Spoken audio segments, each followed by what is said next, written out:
ଶନି ଆଜି ତ ବୁଧବାର ଅଛି ଯାହାହେଲେ ଟିକେ ଭଲ ଆଇଟମ କରିଥିବୁ ଆଉ। ନା ଭାଇ ସେମିତି କିଛି ନୁହେଁ ଚିକେନ ଅଧ କିଲୋ ଆଣିଥିଲି ଆଉ। ଅଧେ କିଲେ ଚିକେନ? ଆରେ ତମେ ପରା 4-5 ଜଣ ଆଉ ଅଧେ କିଲେ ଚିକେନ କୋଉଟା ହବ? ଆମେ ବା 2 ଜଣ। ଆରେ 2 ଜଣ ଖଣ୍ଡେ ତମେ ସ୍ୱାମୀ ସ୍ତ୍ରୀ ଆଉ ତୋ ବାପା ମା 4 ଛୋଟ ଛୋଟ ଛୁଆ ଦିଟାଙ୍କୁ ଛାଡେ। ଆମେ ବା ଭିନ୍ନ ହେଇଯାଇଛୁ। କଣ ହେଲା ବାପା ମା ଠାରୁ ଭିନ୍ନ ହେଇଯାଇଛୁ? ବହୁତ ଚାଲାକ ସେଇଥିପାଇଁ ତୋର କମ ଖର୍ଚ୍ଚ ଆଉ। ତୋ ଭଳିଆ ଚାଲାକ ପିଲା ମୁଁ ସଂସାରରେ ବି ଦେଖିନି। ତୋ ବାପା ମା ତ ବୁଢା ବୁଢୀ ହେଇଯାଇଛନ୍ତି ସିଏ ଖାଉଛନ୍ତି କଣ? ମୋ ବାପା ମା ତ ବୁଢା ଉଠେଇଛନ୍ତି ବାପା ତ କାମକୁ ଯାଉଛନ୍ତି ସେଇ ଲୁଣ ଲଙ୍କା ଲଗେଇ ଖାଉଛନ୍ତି ଆଉ କଣ ଖାଇବେ। ତାହେଲେ ଗୋଟେ କାମ କର ଆଉ ତୁ ବି ବେଳେ ବେଳେ ଲୁଣ ଲଙ୍କା ଲଗେଇକି ଖାଇବା ଆରମ୍ଭ କର। କଣ ପାଇଁ?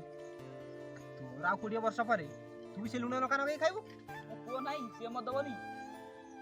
ବଢିଆ କଥା କହିଛୁ। ତୁ ତୋ ବାପା ମାକୁ ଦେଇଥିଲୁ ଖାଇବାକୁ? ନା। ଆଉ ତୋ ପୁଅ ଦବ ବୋଲି ତୁ କେମିତି ଭାବି ନଉଛୁ? ତୁ ଯେମିତି କର୍ମ କରୁଛୁ ସିଏ ସେଇଆକୁ ଦେଖିକି ସିଏ ସେଇଟା ଶିଖିବ ନା ଆଉ ତତେ କେମିତି ଦବ?